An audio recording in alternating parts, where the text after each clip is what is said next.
All right. Good morning, students, and I welcome you again for today's class. And how is your studies going? Hope you are learning very, very fast. Due to the fact that Jamb is approaching. Okay, I wish you best of luck. So, in our adventure, we started from 2020, so we move on to 2021, and now we are in 2022. So, let's dive into the business of today. Number one,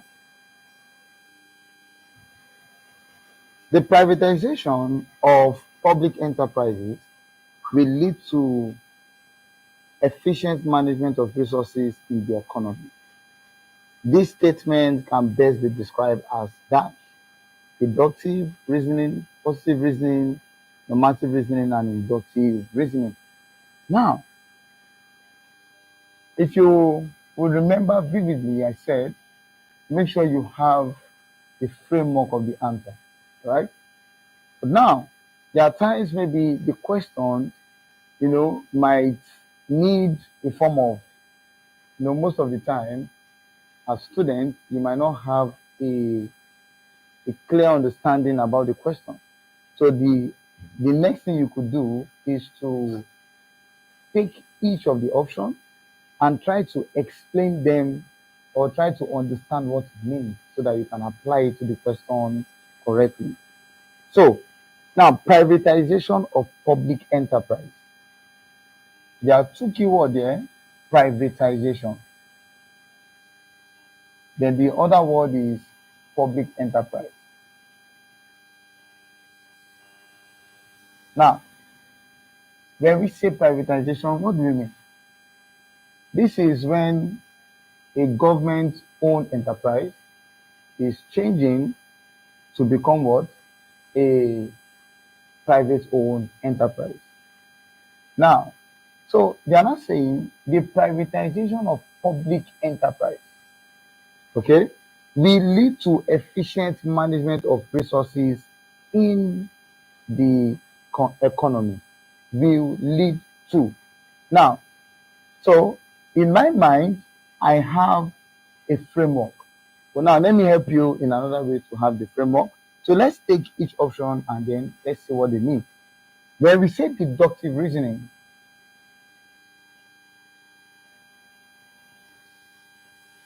deductive reasoning is a form of reasoning that takes things from a general perspective to a specific perspective. All right? So when we say deductive reasoning, is when you are taking a general perspective, okay? You are trying to deduce an information or you are trying to make decision from considering the general perspective to a what? To a specific perspective. Now, let's take positive reasoning.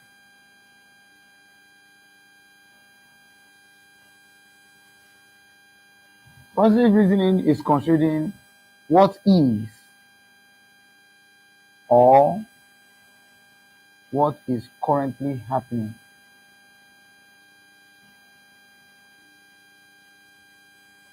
Okay? Then, normative. Normative reasoning is considering what ought to be.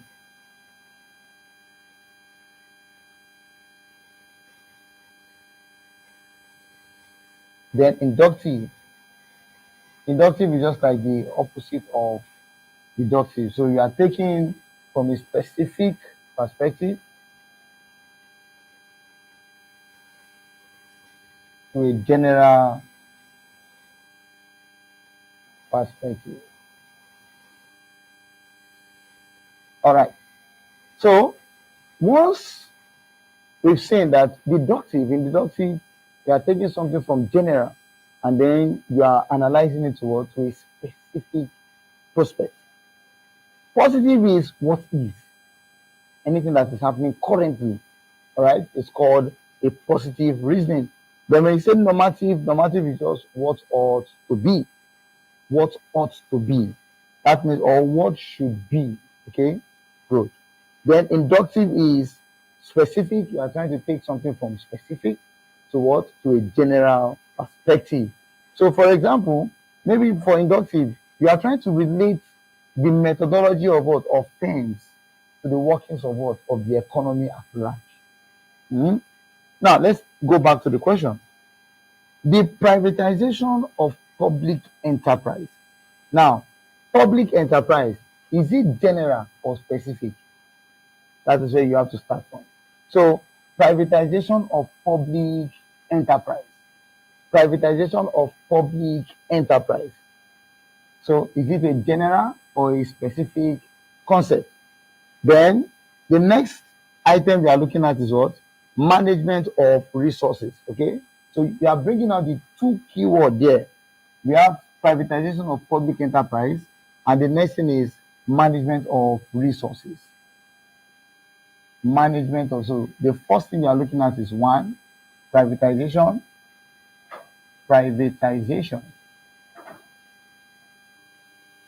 of public enterprise, that's PE. And the second thing is management of resources. Management of resources in the economy. So you need to know where this thing is coming from. Is it coming from general to specific, or is coming from specific to general? So when you say privatization of public enterprise, is it a general specific, or is it a general perspective, or a specific perspective? So privatization of public enterprise is a what? It's a general perspective. Then management of resources is a specific perspective. Are you following? So management of resources is what? Is specific. Now, why not say, when we say management, we are specific with what we want to do. Okay? We are managing what? Resources. So privatization is what? Is the general of public enterprise. Okay? Public enterprise. Government controls. Good. So our answer goes to A, which is what? Deductive reasoning. All right. Question 2. Imperfect market is characterized by dash. So we all know what an imperfect market is, right? Good.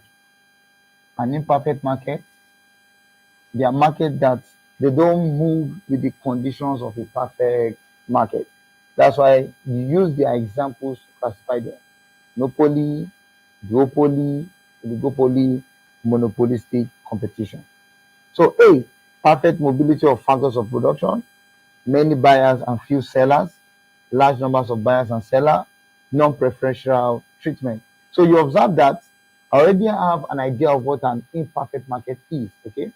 So therefore, the answer will be many buyers and few sellers. Many buyers and few sellers. Infant industries denote industries which. Now, what are infant industries? Infant. They are newly established industries. Okay? Infant industries are newly established industries. All right? They are new. So since they are new, a new child or a newborn baby cannot, maybe in a place where you have children of maybe 5 years, 6 years, 7 years, 4 years, 3 years, and you just have a newborn baby, and those ones are playing. Can that newborn baby play with them? No. A newborn baby, right? Good. So now let's see. Now we have a framework. We know what infant industry is. So let's go to the option. Are producing new products. Are too young to compete in the world market. Produce baby food and mother care products. I love this option, but it's very, very what? Wrong. D, are allowed time enough to mature for recognition. Also wrong. So A, introducing new product. I know many people will go for introducing new product. Now, because I'm a newly established industry does not mean I'm producing new product. All right? I can be producing an existing product. Okay? So the answer there is what? B. They are too young to compete in the world market. 4. Which of the following factors of production is most important in citing a petrochemical plant? A, nearness to the source of raw material, nearness to the source of power, availability of labor, proximity to financial institution. Now, when we say petrochemical plant, what factor? Now, there is something you need to, anytime you hear this word, factors of production, inciting. The key word here is siting. Please, this siting. When you hear siting, two things must come to your mind. One, location of industry. Location of industry. Then two, localization of industry.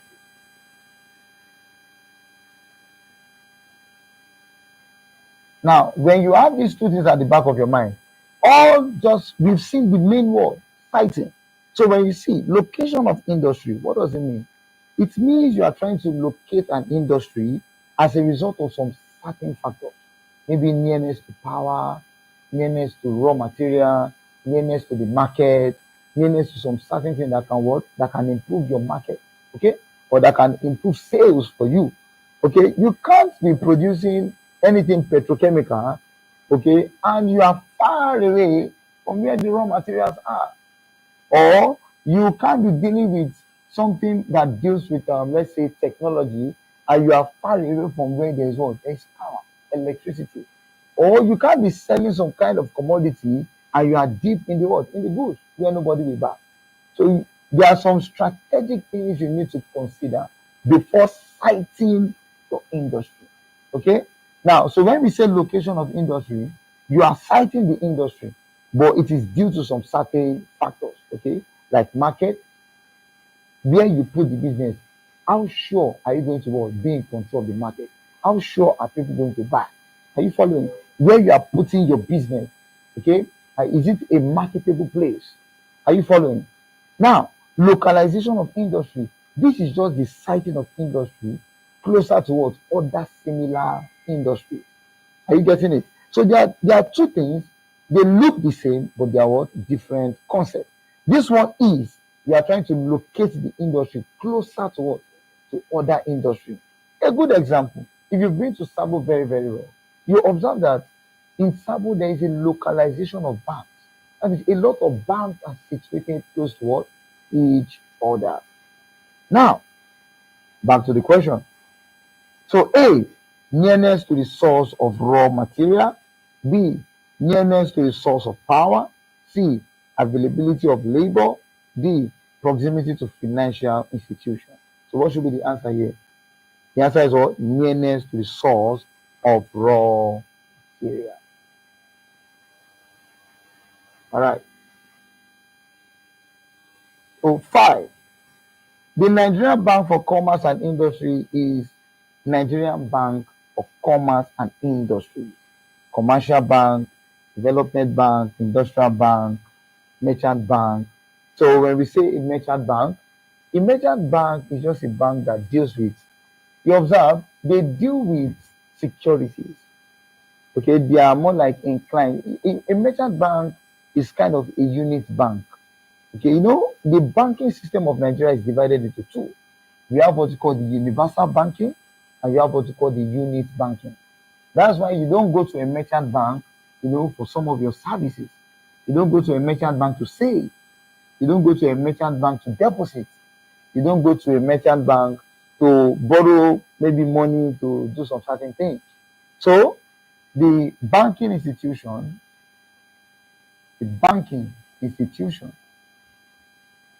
so we have what? The unit banking and what? Universal banking. I hope you know that banking is actually under what you call the financial institution. Financial institution. So under the financial institution, we have what you call the banking. You can see banking, and you have what you call the non-banking. So when you say non-banking, these are insurance companies, the money market, the capital market, the securities and exchange market, and other market that does not involve banks. So the banks, commercial bank, and so on and so forth. So the unit bank and the universal. So merchant is a unit bank because the function is clearly what specific. Unlike some banks, like commercial banks, that their functions is what universal. They accept deposits, they accept withdrawal. They what do they do again? They give loan. They do so many things. So we call it what universal banking. Universal banking. So let's go back to the question. So development bank, you all know what development bank does. They help in developing what? Business ideas. They help in developing what? Agricultural. Though we have a bank called agricultural bank. So that one is deals mainly with agriculture. Okay, good. So it's also a development bank as well. Okay. But now we are looking at commerce and industry. And when you hear the word commerce means what? Business, right? Commerce, it entails everything about business. So the answer here is what? Development bank. So development bank is the question 6.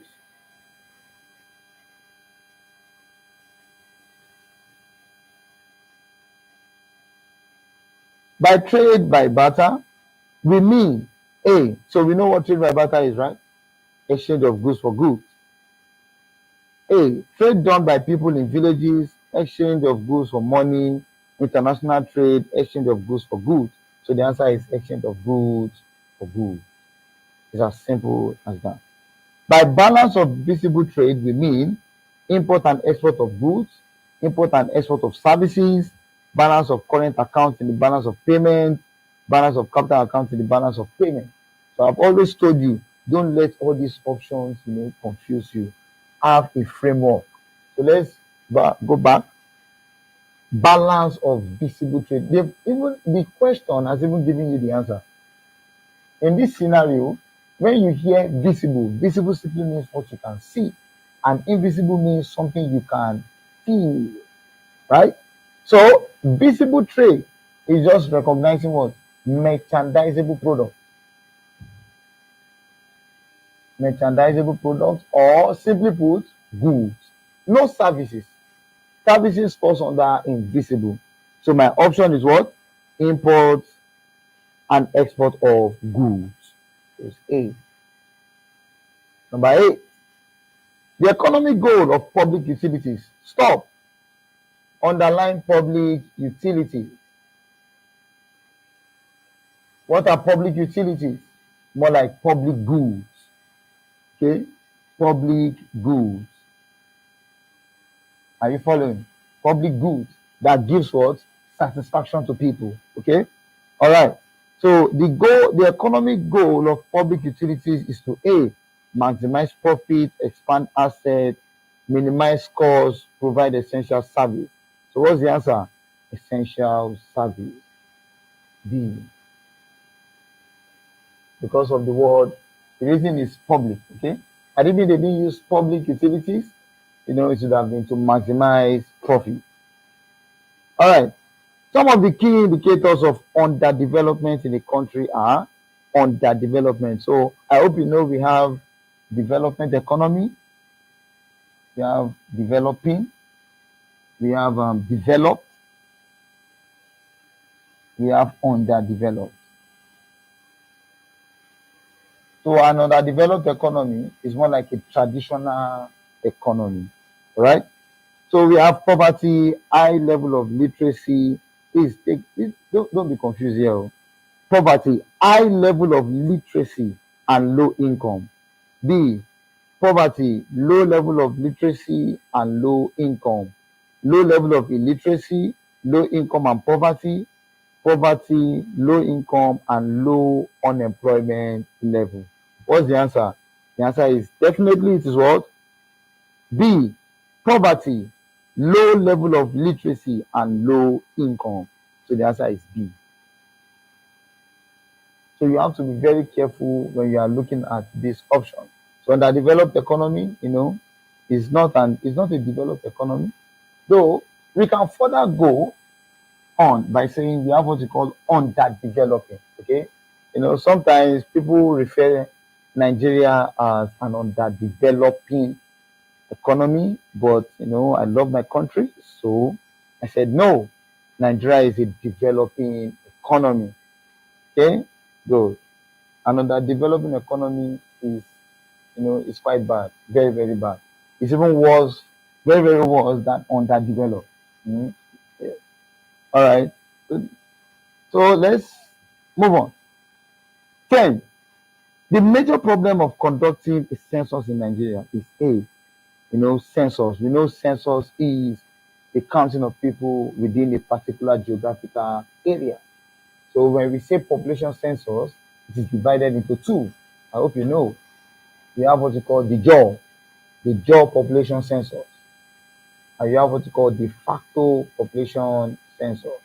So the jaw is when you are counting only the residents of the population, only the residents, or what I say permanent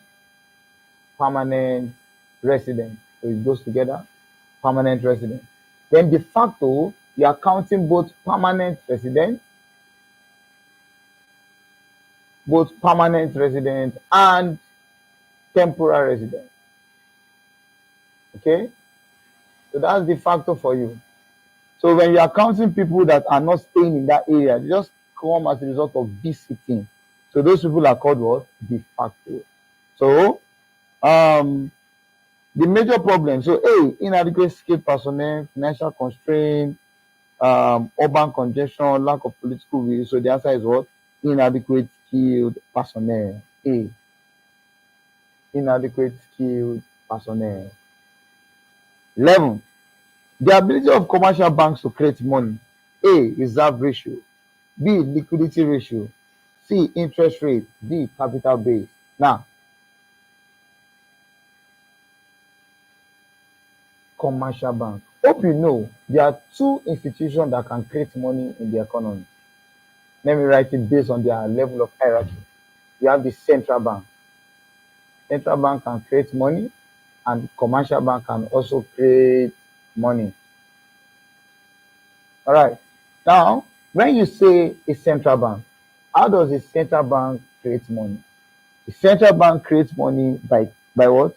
By creating currency. They are the ones that produce the currency. So that is their primary way of creating money. And they have other ways by creating money. Other ways they call the monetary policy. Okay, the monetary policy. But now, the monetary policy actually is used by the central bank to control the what? This commercial bank method, or the commercial banks in towards their own creation of money. Every institution have head, heads of control. Every organization has hierarchy of management. So therefore, there must be a superior, okay, in financial, economical, and so many other things. So if you look at the banking system, the central bank is the apex banking. I hope you know the apex banking. Now, so central bank creates money by creating the money itself. They produce it. Now, commercial banks to create money, but they are not absolutely free in creating that money. They create money based on the way the central bank controls them. So there's something we call monetary policy. Now, this monetary policy helps the what? The commercial bank to create money. Example, we have something we call the reserve ratio. Okay, we have something we call the open market operation, discounting technique,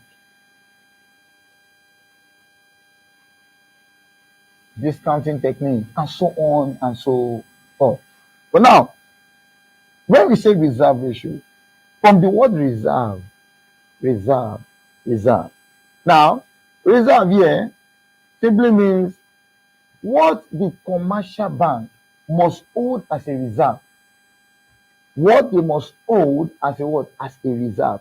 Because the reserve component is highly dependable on how much money they can create. or how much money they can create is highly dependable on the what? On the reserve company. For example, let's say you are a kind of person, you are very, very gentle. So as a result of that, your behavior will be what? Gentility throughout, right? Because you have more of that. Are you following?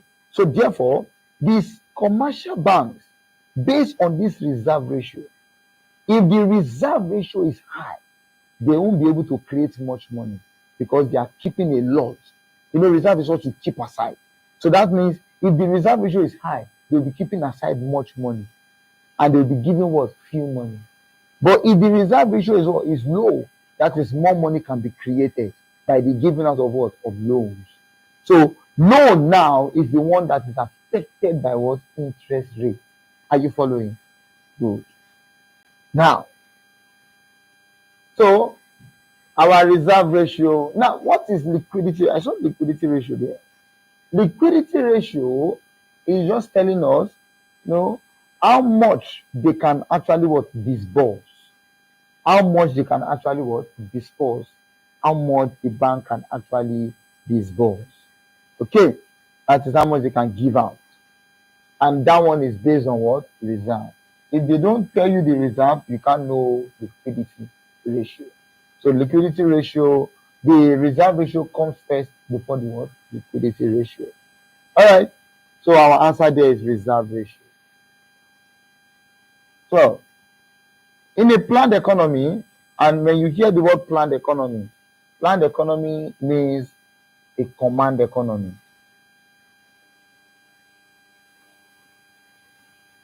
And if you don't want to call it command economy, you can also call it socialist economy. Okay? All right. So, planned economy, what shall be produced is determined primarily by what the consumer wants, government decision, price mechanism, the pattern of. So, the answer is B, government decision. That's why we call it centrally planned. Okay? We call it centrally planned. Command. It's what people decide. It's what the government decide that you will do. All right. A public liability company is different from a private limited company because so a public liability company. What is a public liability company? Hope you know that a public liability company is not a government enterprise. A government enterprise is called a public enterprise. Right? Good. So let's take them. A is registered with the registrar of companies. Both of them are registered. Private company, public limited, both of them are registered. So that is all. B is a legal entity. Both of them are legal entities. Okay. C can raise capital of any size by way of, both of them can raise capital by way of loan. You can see how you are digressing the options. Okay. Go. So you can do that too as well. You can have a framework, then let your framework pick the answer, or you can go to the option, digress them one by one, and then you can pick out the correct answer. D can sell shares in the stock exchange. That is the only striking difference. A public liability company can sell shares on the stock exchange. In another word, you can also call them quoted companies. Okay, you can call them quoted companies. There are some public limited liability companies that they can't sell shares as well. They can't. So those ones you call them what? Unquoted companies. Okay, you call them unquoted companies. So the answer for 13 is D. 14. When the demand curve shifts to the right, please, anytime you hear curve shift, something change, it's a diagram. It's a what? Diagram. So it's a diagram. So you need to have the idea of that diagram. So you'll be able to pick the correct answer. Are you following?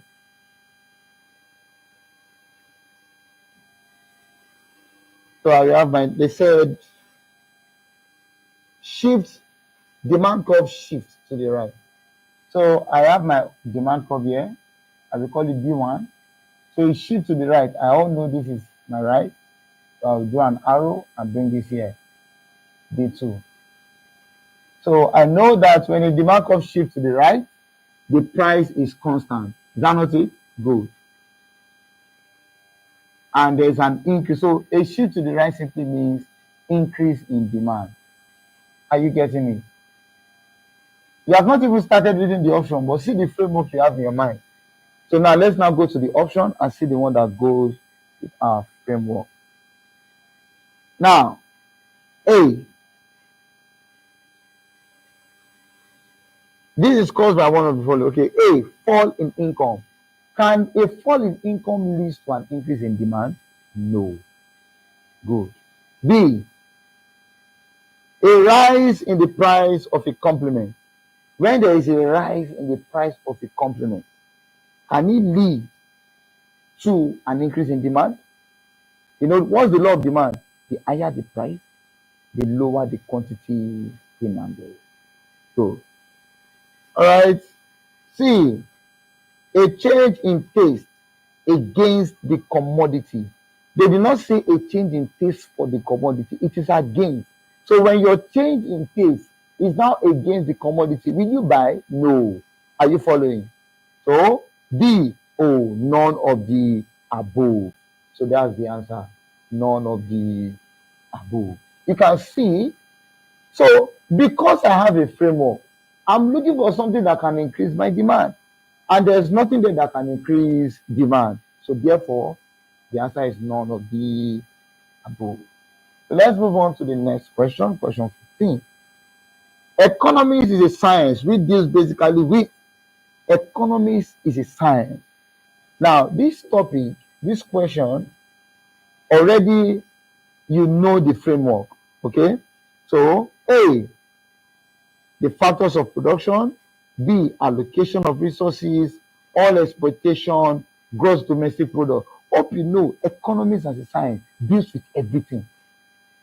But what is the one that it deals with basically? Basically, okay, and I'm sure you know the answer, right? Which is what? B, allocation of scarce resources. 16, petroleum glut. When you hear the word petroleum glut, it simply means oversupply. What does it mean? Oversupply. So if we go to the option, a higher price for the consumption of petroleum, a higher petroleum price offered by the buyer, and oversupply of petroleum, and D is also. Since we have a framework, and our framework says it's an oversupply, so this is direct. So we pick oversupply. 17. The transfer of public shareholding in corporations to private enterprise is that. So you are transferring public enterprise towards private ownership. So is it privatization, commercialization? So now let me actually give you, we have what you call nationalization. We have privatization. We have commercialization.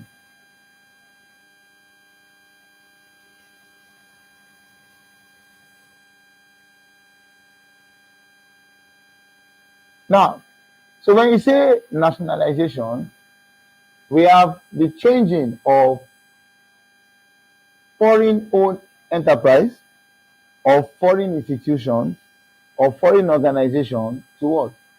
To an indigenous country organization. For example, let's take MTN as an example. MTN is owned by South African. If Nigeria should buy up MTN,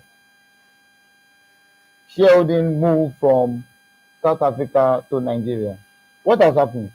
MTN is a foreign-owned enterprise. So now it has been bought by what? By Nigeria.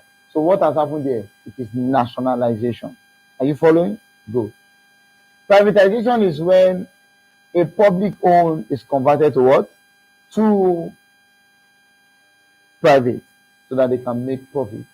Commercialization is when a government enterprise still remains as a government enterprise, but now they've changed their modus operandi. So now they have started operating and making profit. So they are not changing to private. They are still owned by the government. You know, there are many institutions owned by the government, okay, but they are what? They are making profit. Are you following? We all know that government enterprise, they don't make profit. They only do things to what? To satisfy the welfare of the people.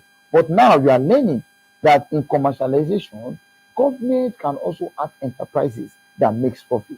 So what do you call it? We call it commercialization. So they are changing from providing public service into what? Making profit. So 17. So they are converting from public shareholding to private. So the answer is privatization. D. 18. The number of shareholders in a private limited liability company ranges from 2 to 7. 2 to 7, 2 to 7 is not in any business organization. Okay? We all know that the sole proprietorship is one person. Partnership is 2 to 20 for a normal business. For a banking business, you have 2 to 10. That's partnership. Then for a private limited liability company, it's 2 to 50. And for a public limited liability company, it's 7 to infinity. Okay, that is, there's no end to the number of people. So we have number for ranges from what? 2 to 50. See. Number 18, 19, sorry. A strategy for coping unemployment is to hope you know that there's something we call full employment and there's something we call unemployment and there's something we call employment. Now, what is full employment? Full employment is when resources are fully used up in an economy. Like every resources that you have, they are fully utilized. And this, to an economist, it is impracticable because you cannot have an economy where all resources are used up. You will still have some resources that are not what? Utilized. Are you following? So that is why full employment is a condition, that is actually this is actually one of the objectives. Hope you know there's something we call microeconomics and macroeconomics.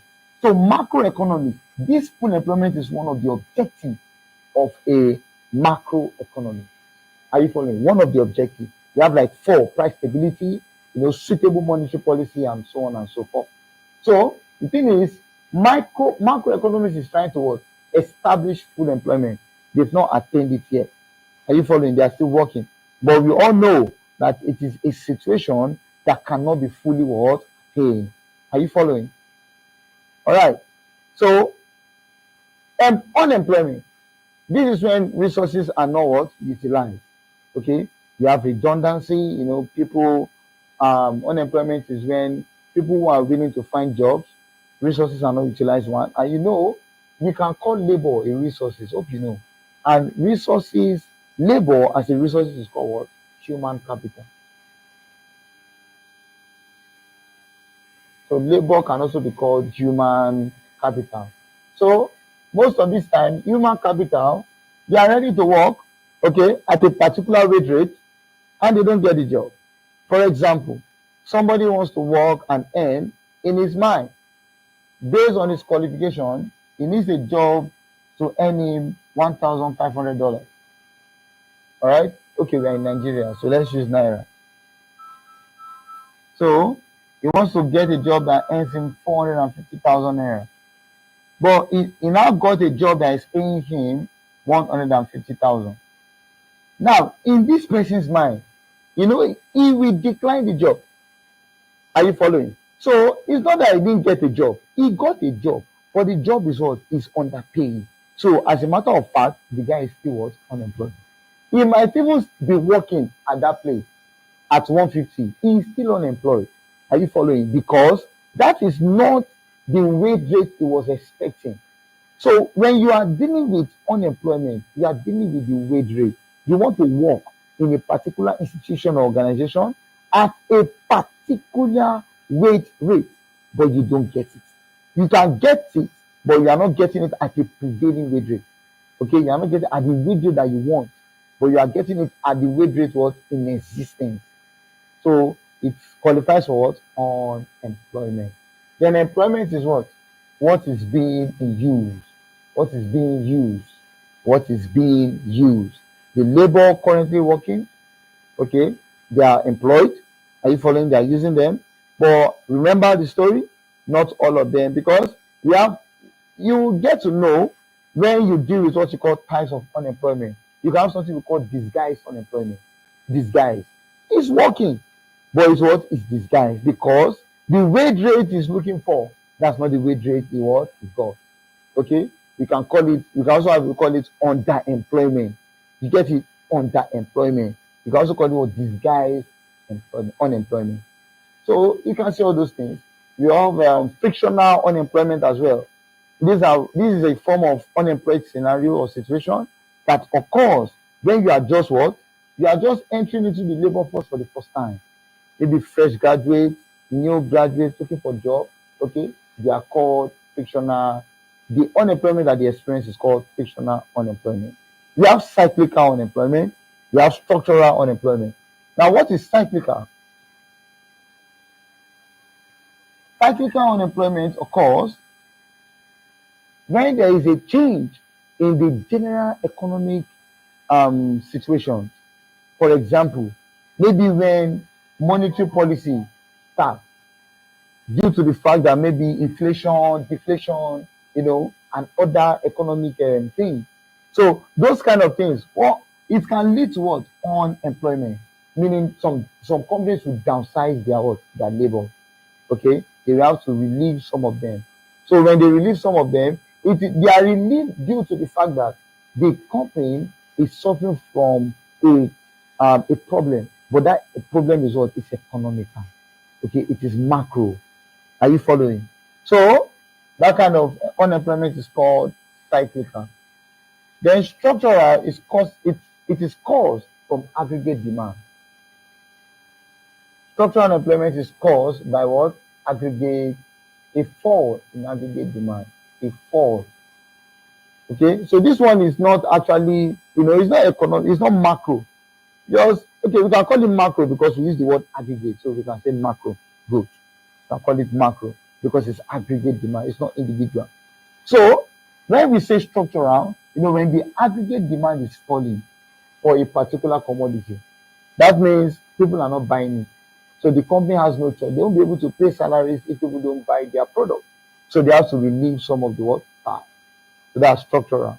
Then the next one I'll go into is what? Residual. What's residual?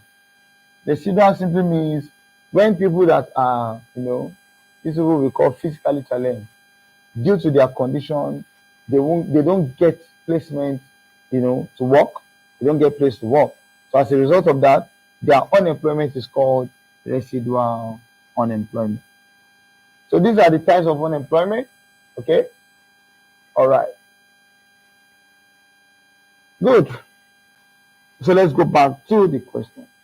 A strategy for curbing unemployment is to A, implement government stabilization policy, B, increase tax and decrease government expenditure. Now, when you increase tax, what happens?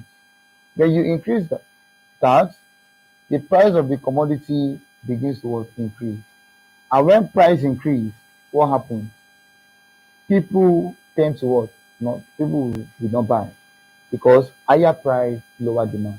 It's the same thing to for aggregate demand. So higher general price, lower aggregate demand. So when the price is high, tell me, is it controlling the unemployment or is it even inflating the unemployment?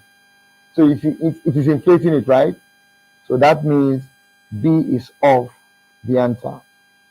C, increase government expenditure and decrease tax. So this is just the opposite of B. So this is actually controlling employment, right? Good. So let's see option D, ensure even distribution of job opportunities. Is it this option? Psychologically is correct. Government create job opportunities, right? But how do they create the job opportunities? They spend money, don't they? So job opportunities is actually under what? Public expenditure. Are you following? That's why we won't go for D, but we'll go for what? C.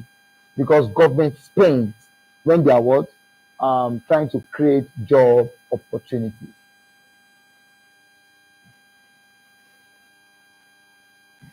So the answer for 19 is C. 20. A strategy. Oh, sorry, we just did that. If technology becomes less capital intensive, keyword is what? Capital intensive.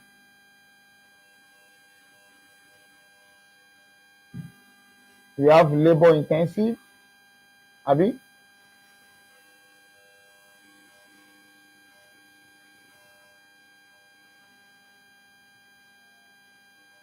and we have capital intensive. Now, when we say capital intensive, it means we are using more of technical or technology. We are employing more of advanced.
To increase unemployment, I love this option because most of the time, when you analyze your options, when you have a framework in your mind and you analyze your options correctly, you will see how most of the time the options in your jam or in the questions, they are very, very unrelated to the question. Unrelated to the question. All right. So increase unemployment. When you increase unemployment, that is people are not working. So if people are not working, right? Does that mean it will increase capital? It will make capital intensive less? The question is less capital intensive. People are not working. How can they be less capital intensive when people are not working? Are you following what I'm saying? So that means that option D is off. Is completely off. So let's go to D. C. A fall in labor. Now I love this one. I even love this one because the confusion this one will pose on many students is many. They say a fall. When something falls, is it less? See, when you say gradual fall, gradual less. Gradual is like less. Gradual fall is less. You've not fall, but it's lesser. Abi? So it's still existing. But fall is when the thing just crumbles. Is that not it? So therefore, that fall is out. You see, with my framework, I am moving to the option and I'm eliminating the rubbish they're giving us. Are you following? So now we now move on to, so we see B is what? An increase in labor capital ratio. An increase in labor capital ratio. So that's the answer that makes sense. B. 21. Are you getting it? In a sole proprietorship, one man business, Abi. So that's the framework. Decisions are made by government, board of director, owner, shareholders conference. What's the answer? Owner. Thank you. Thank you. God bless you. 22. So they drew something. I know people will be in their mind, economists have come again with graph. The graph actually makes it more interesting. You know, we have this mindset right from secondary school that economics is just full of words. You know, we talk. But the graph makes it more interesting. So you kind of see a display, a graphical display, or a diagrammatical display of what is happening. So they drew something like this, and they did this. So P, they wrote O, then they did this, they did another one like this. All right. So we have one here, dotted line, and they call this place N. Then we have one here, you know, trying to confuse you, but due to the fact that you have your own framework, you know, you reject to be confused. It's L. Then we have another one. And one thing about graph questions are usually bonus because the answer will be looking at you. This is MC, and this is what? AC. I love any questions that come from graph because you don't even need to think a lot. You just have to go to where the question is, pick the answer, and that's it. All right, so this place is price, and this is quantity or output. All right, so that is what they drew for us. In the diagram above, profit is maximized at the output. They said ON. Okay, let me write the option. ON, on. Okay, right? OC, all, 2-letter words, Abi. D, OF, off. I love that. You know, when you show your junior one, this one, you say, what is inside this one? It is OF, off. All right. So now, profit is maximized. What's the key question? Where is profit being maximized? And we have learned something, that profit is maximized at MR equals to what? MC. We have MR, we have MC. So where are they touching? This MR. This is what? MC. Where is it touching? This place. Just trace it. This. Abi? So what's the answer? OL. And what is that? Option C. Did I take 2 minutes?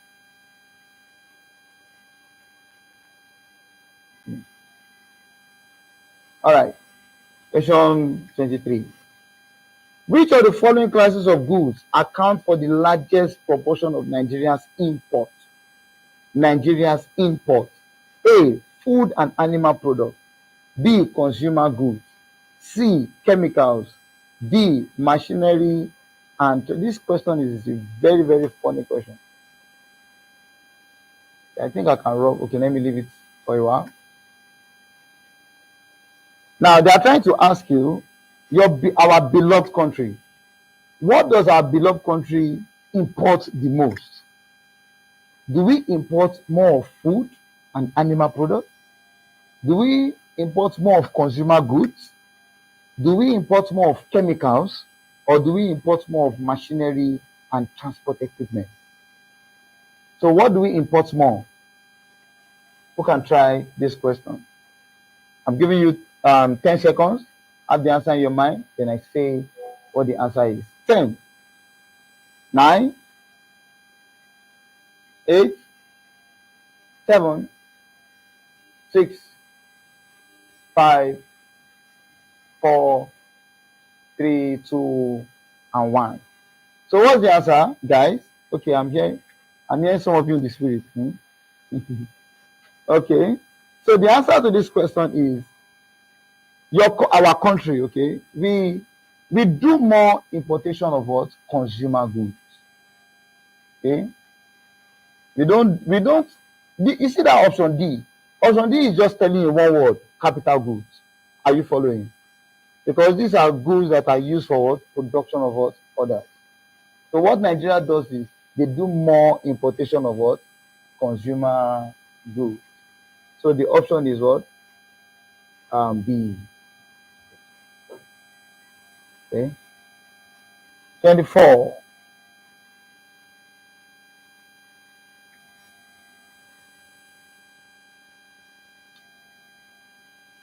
Tax which is levied on goods manufactured, sold, or used within a country is dash. Sales tax, excise tax, direct tax, income tax. So the answer is what? Excise tax, or we call it excise duties. Excise duties. So the answer is B. 25.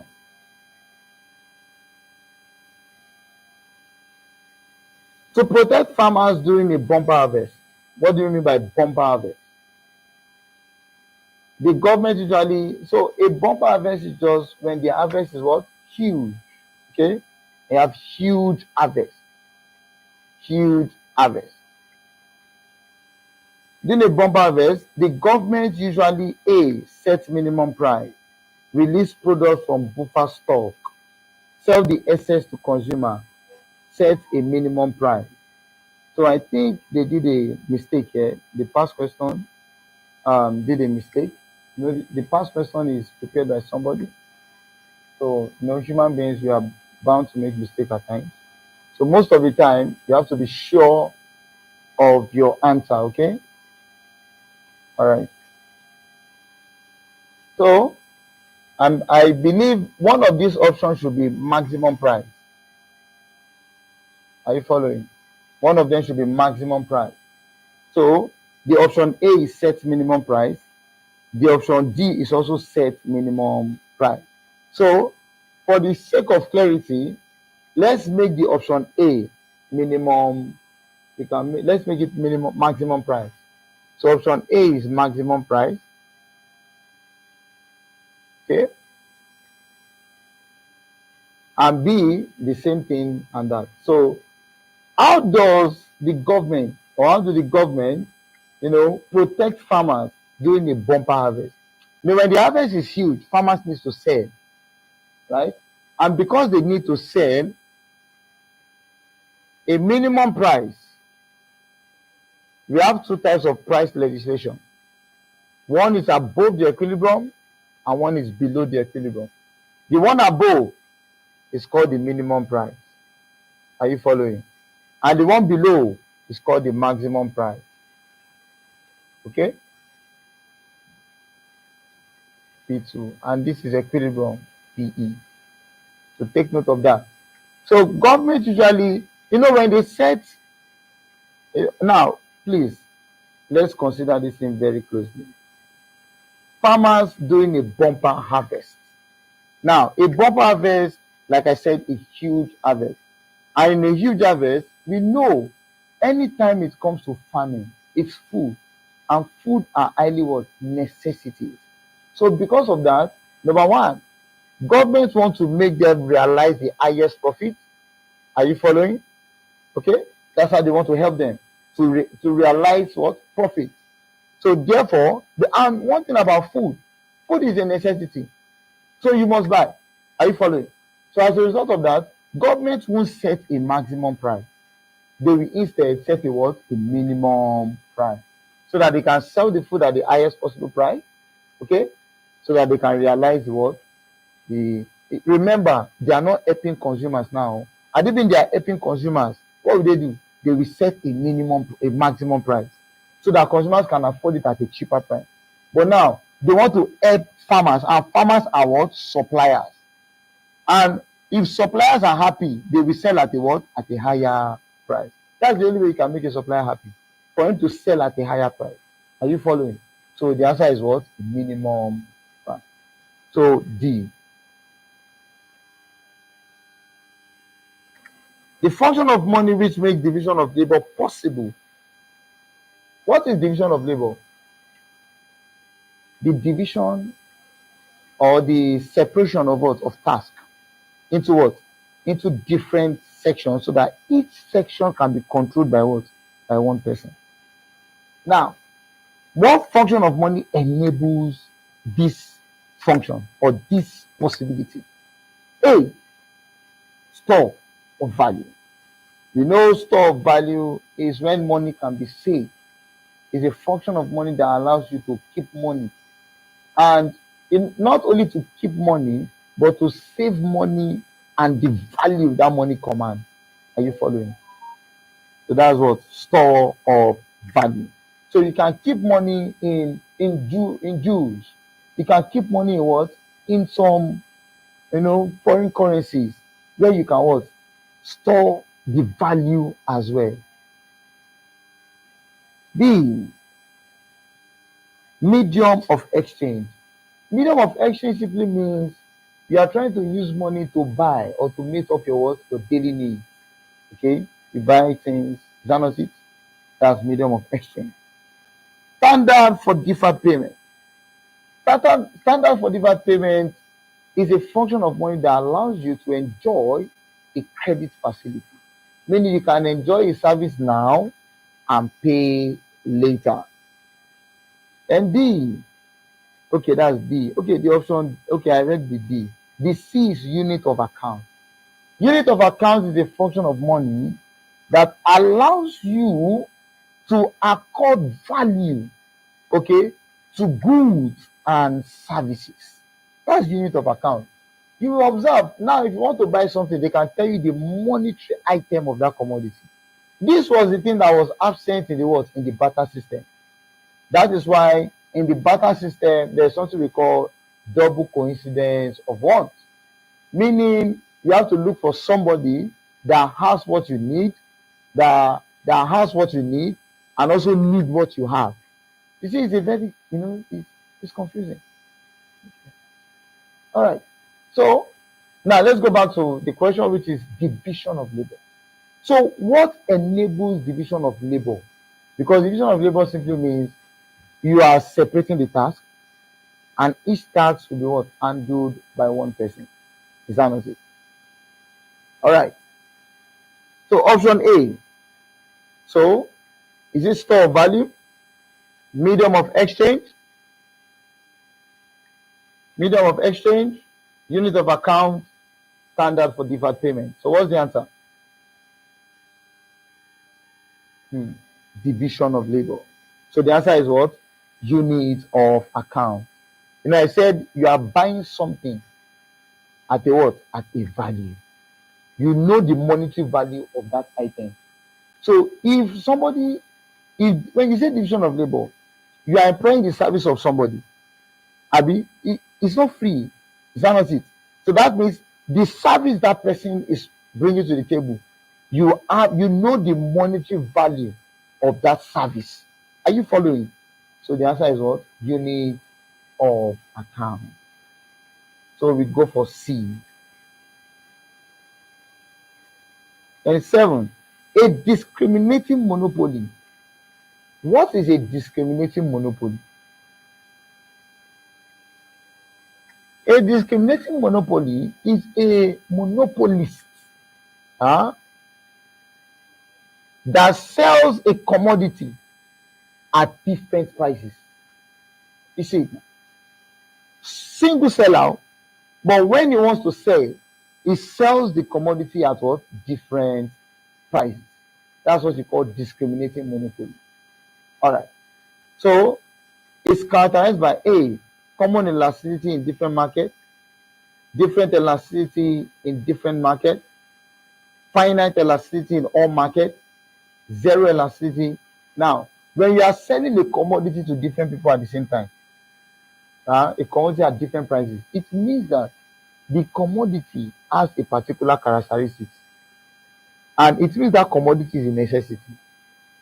This thing happens more with a private hospital.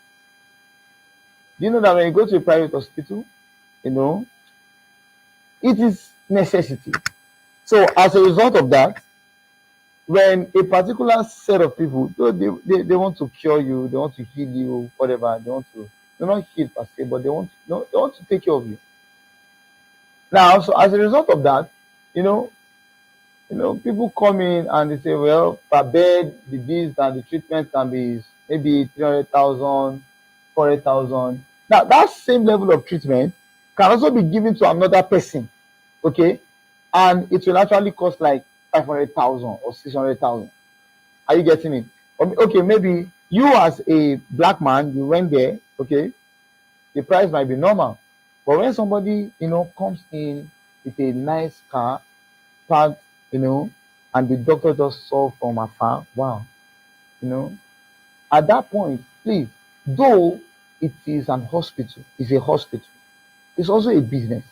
So, and one thing about private, anything private, their motive is to make profit.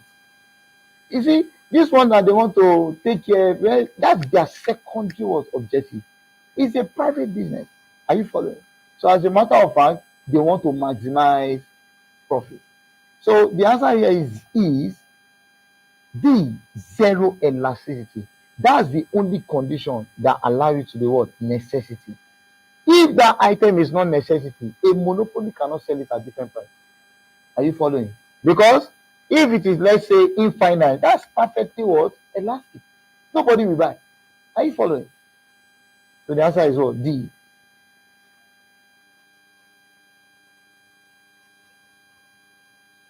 A disadvantage of a joint stock company. A disadvantage of a joint stock company is unlimited liability. That's unlimited liability is for partnership and sole proprietorship. Limited liability is also for partnership. Okay. Continuity, company has continuity. Then loss of controlling interest. Wow, I love this. So I can rub this.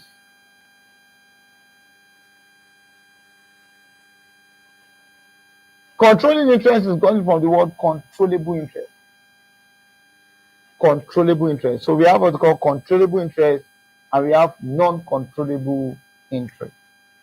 So I'm only going to explain the controllable. Now, it's a very simple terminology. When we say controllable interest, it's just looking at the what? The ordinary shareholder.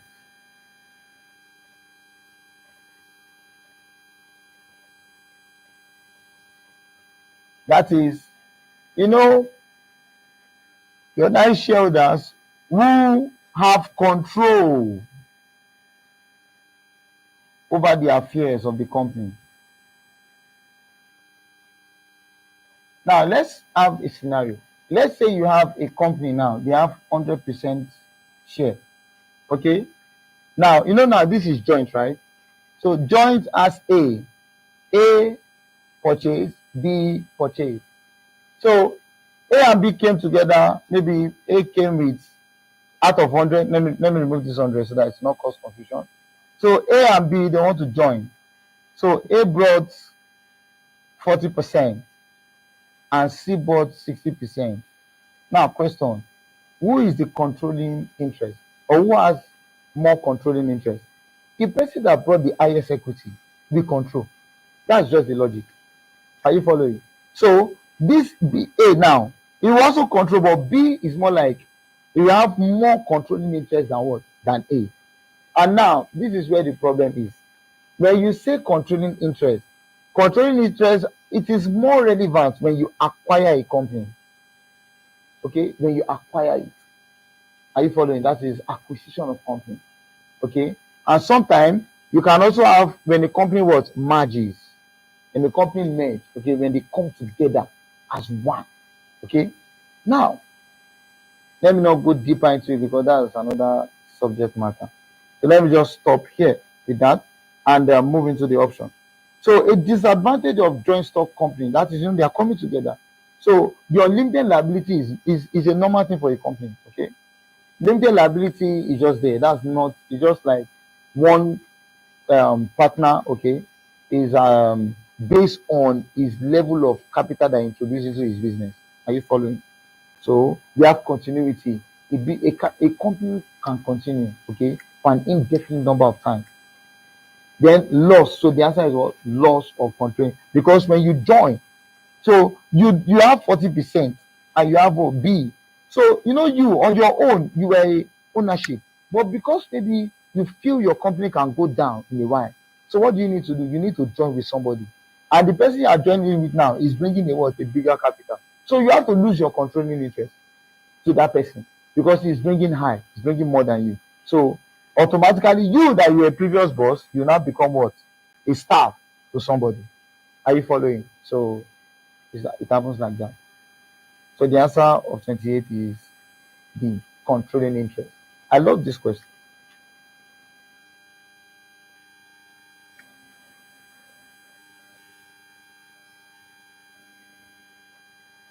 The objective of public finance, anytime you hear the word public finance, is government. Government, okay? Public finance, government. Is to promote full employment, national income, price stability. B, government revenue drive and expenditure to as high level as possible. The expansion of government social service, government revenue drive and minimize expenditure. So if you look at the answer, full employment, national income, price stability, they are all instruments of the government. So the answer is A. All right, the answer is A.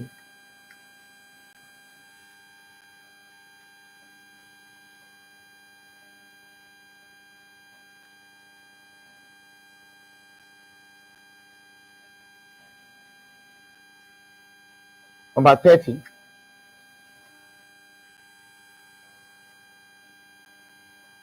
If government fixes price below the equilibrium, what effect will it have on demand? So let's draw it. This is the equilibrium. So they now fix, let me draw it, equilibrium price, EP, equilibrium quantity, EQ, demand, supply. They now said government fixes price below. So this is below. But now what? B. This is where the question comes in. They said, what effect will it have on demand? So I'm not interested in the effect with supply. Okay? So the price is below. This is it here. So let me trace it to the demand curve. Let me use dotted line. So I'm trying to draft a framework, Abi. So I will bring this down. So what is happening to demand now? Quantity demand has increased because the price is below equilibrium. So that's a reduction in price. So as a result of price reducing, quantity has what? Quantity demanded has what? Increase. So we have that in our framework. So let's go to the option. Quantity demanded and supply will be equal. Quantity supplied will be greater than quantity demand. Quantity demand will increase. Quantity demand will decrease. What's the answer? Quantity demand will increase. When you do this, it will save you time. You will be looking for something in the option. It is when you don't see that option that is according to your framework, then you can now start analyzing the option one by one. Okay? So question 30 is what? C. So let's move on to 21.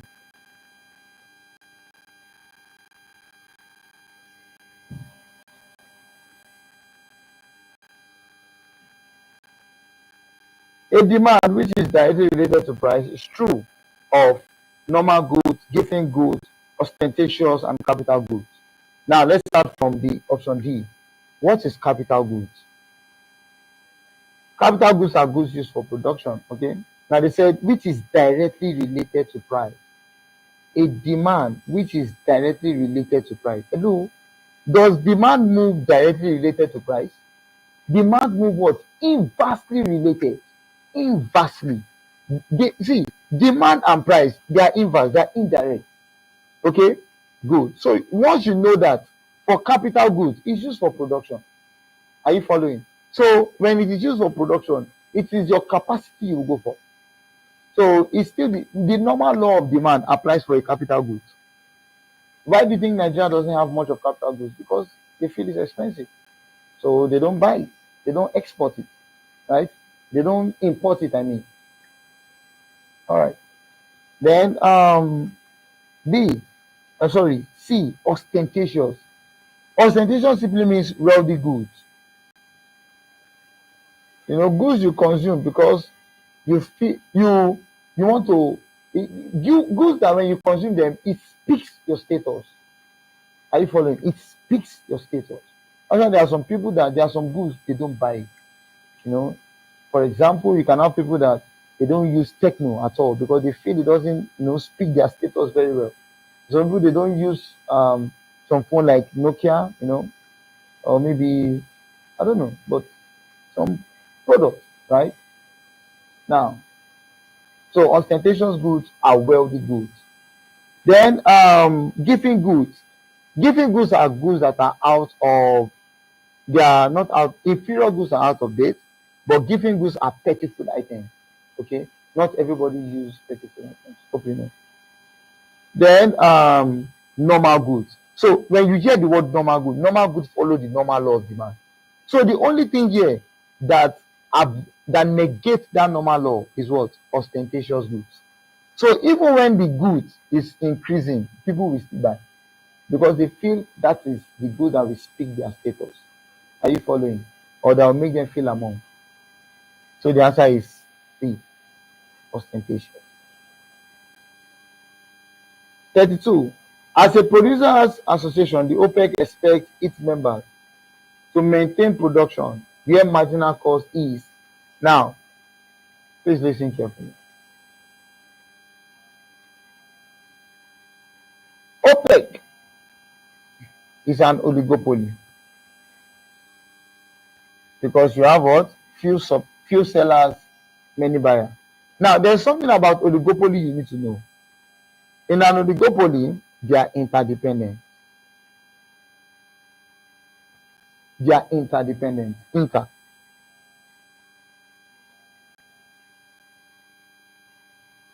So because they are interdependent, they don't really move like the way other imperfect markets move. They depend. It's not that. And one thing is to make decision of pricing, especially pricing. They kind of look at what their fellow member will do before they do it, due to the fact that they want to make profit. Okay. Now, one of the law of an oligopoly is number one. Their marginal revenue will also be equal to marginal cost. All right, good. But there's something about these guys. Let's go back to the question. It said, as a producer, the OPEC expects its member to maintain production.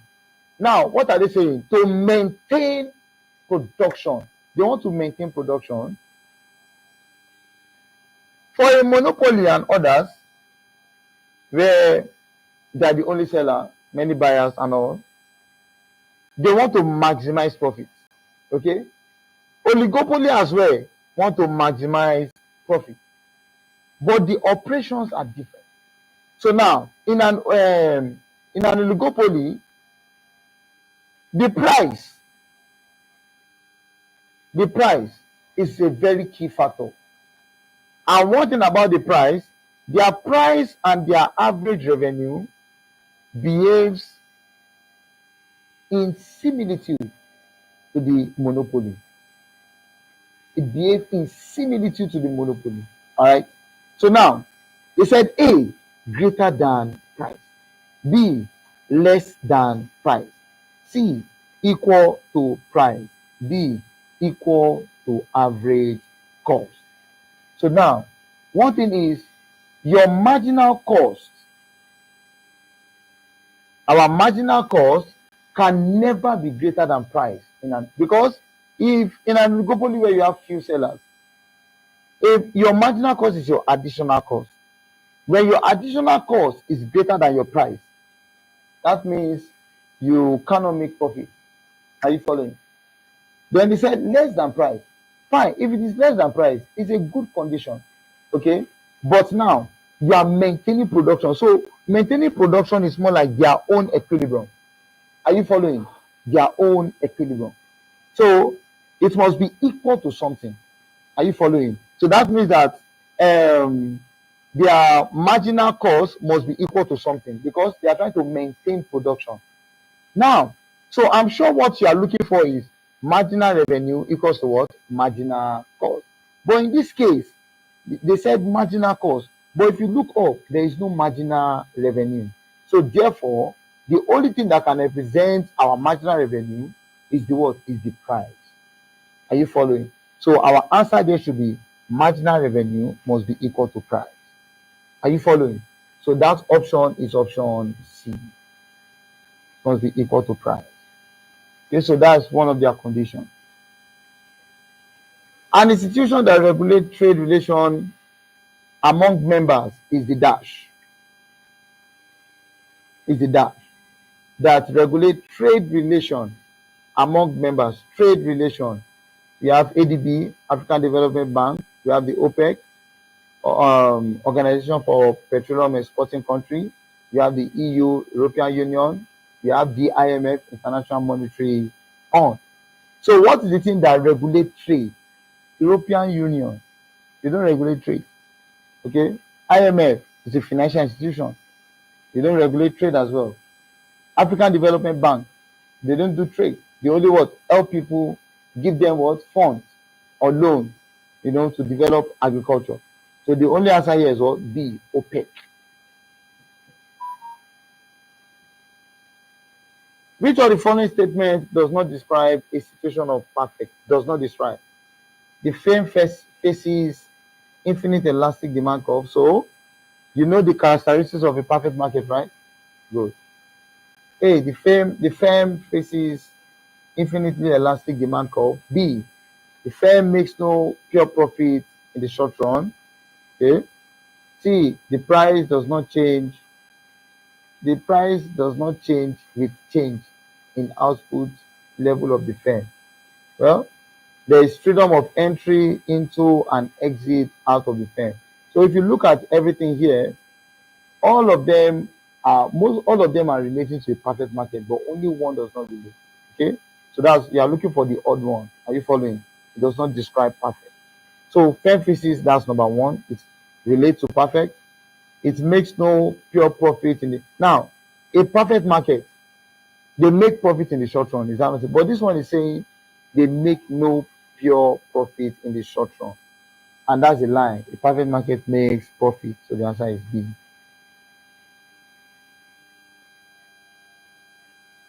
35. The residual of production which accrues to the ownership of land after all other expenses have been met is called. So they are trying to tell you land, under land, what is the reward for land? Which is what? Rent. That's all. B. 36. The best method of production in an underpopulated country. Underpopulated. There are not much people there are not much people there.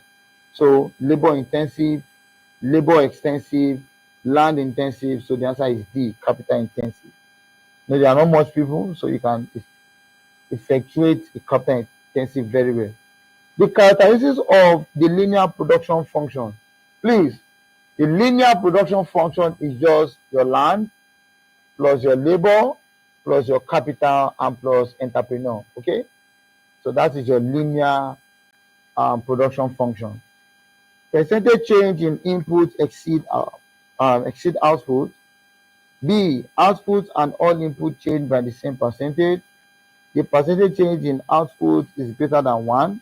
The percentage change in output is less than 1. So now, since this is our linear production, land, labor, capital, and entrepreneur. Now, which do you think is the characteristics? They said A, percentage change in input exceed output. B, output and all input change by the same percentage. C, the percentage change in output is greater than 1. The percentage change in output is less than 1. So now, the characteristics of a linear production function is what? Output and all input change by the same percentage. They change by the same percentage. 38. So they do this. They said if the curve above shows the relationship between price of commodity X and quantity demand of commodity Y, then X and Y are A, complementary. So this is price of X and this is quantity of Y. Now look at this. See this curve here? It's the same thing as this. Okay, so don't be confused. All right. So, and it shows the relationship between price of commodity X and quantity demand. So this is a demand curve. Already you are seeing that this demand curve is kind of abnormal. Are you following? Because watch this. If the price of X increase, okay, quantity of Y will increase. What does that mean? Meaning as this price increase, people are no more buying X. What are they not buying? They are buying what? Y. That's the meaning. Okay.